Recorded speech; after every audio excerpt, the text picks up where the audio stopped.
Sunderland 4 Coventry City 5.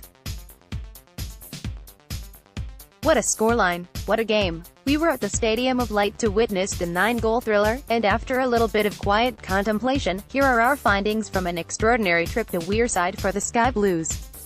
Perfect tonic after yet another week of off-field heartache as Coventry City's groundshare contingency plans edged closer to becoming a reality. Saturday's 9-goal thriller couldn't come at a better time to provide a bit of respite and, for a day at least, take supporters' minds off the nonsense that's going on behind the scenes.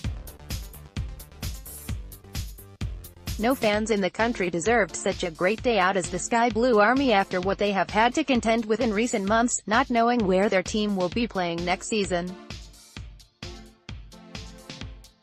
Player ratings as Sky Blues secure a crazy 5-4 victory at Sunderland. Reddit was wonderful to see a coach load of City and Black Cats followers set off from Coventry for a weekend together, and pictures of rival fans sharing a pint beforehand.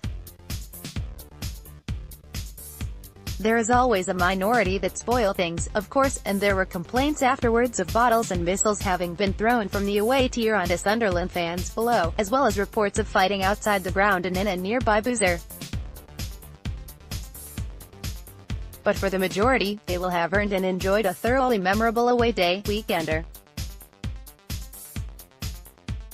Day of first Saturday's magnificent victory was outstanding for many reasons, not least the fact that Coventry City became the first team to beat Sunderland at home in the league all season, a run of 22 games.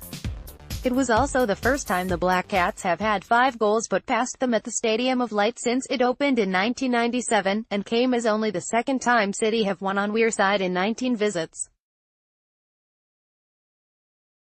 Sunderland 4-5 Coventry City in Pictures View Gallery. Furthermore, club statistician Jim Brown says it's only the 6th time the Sky Blues have won a game 5-4 and the first time it has ever been achieved away from home.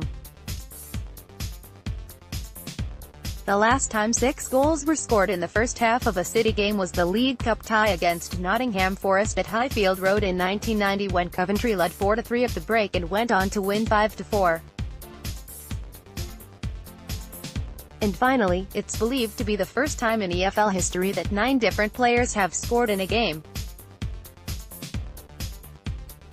Bucking the trend, Mark Robins was rightly happy to wax lyrical about his side's exhilarating attacking display while wanting to gloss over the defending, no doubt preferring to save that for the privacy of a video debrief back at Brighton. The great irony of the performance is that City have built their season on relatively solid foundations this term and yet struggled desperately to score goals. On Saturday, that penchant for tight, low-scoring encounters was turned on its head as the Sky Blues' forward line looked like they could score at will with almost every attack. At 3-1 up inside the first 25 minutes, most teams would have managed the game sufficiently to save their following from a nerve-shredding finale. But no, not Coventry City, who ended the first half at 3-3 and then, having restored their lead early in the second half, allowed the home side to get level again. Fortunately, the usual script for these rare occasions went out of the window in a crazy game of football that saw Connor Chaplin step off the bench to bag a brilliant winner. Your Coventry News gaffer's verdict. Player ratings. The report. Fab 4 City's front four were outstanding on the day, looking every bit a formidable League One force.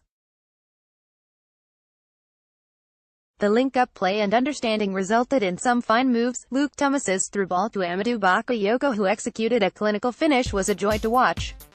Bright Enabakare, meanwhile, looked a class above, gliding about the final third with the ball at his feet, giving opponents the slip with his ever seemingly effortless move and stroking home a superb goal to open the Sky Blue floodgates. It was one of those days when everything just clicked in attack with all 4, and Chaplin when he went on, playing at the top of their games. Sunderland bosses at sore loser after incredible 5-4 Coventry defeat. Red Shippers rises to occasion with Tom Bayliss out with a broken arm and his natural replacement David Myler ruled out with a dislocated shoulder. Jordan Shipley was tasked with filling their boots. Shippers often gets mixed reviews from the fans, going from "he's one of our own" one week to being on the wrong end of groans the next, but no one can question the lad's commitment.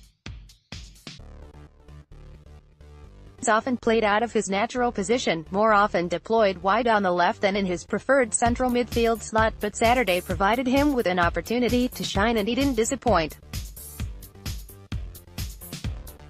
He looked confident and competent from the off and once again rose to the big occasion with a stunning goal, as he did at Luton earlier in the season and at Wembley in the playoff final last season. The 21-year-old now has the chance to show what he can do with a decent run in his favoured role and win more admirers than critics.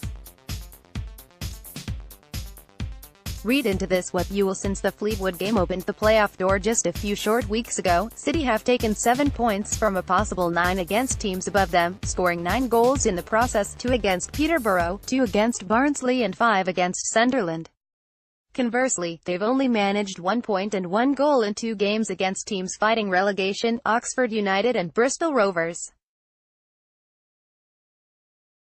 More to the point, the 3 great results were away from home and the 2 flops were at the Ricoh Arena where, ominously, Mark Robbins's men faced rock-bottom Bradford City on Good Friday.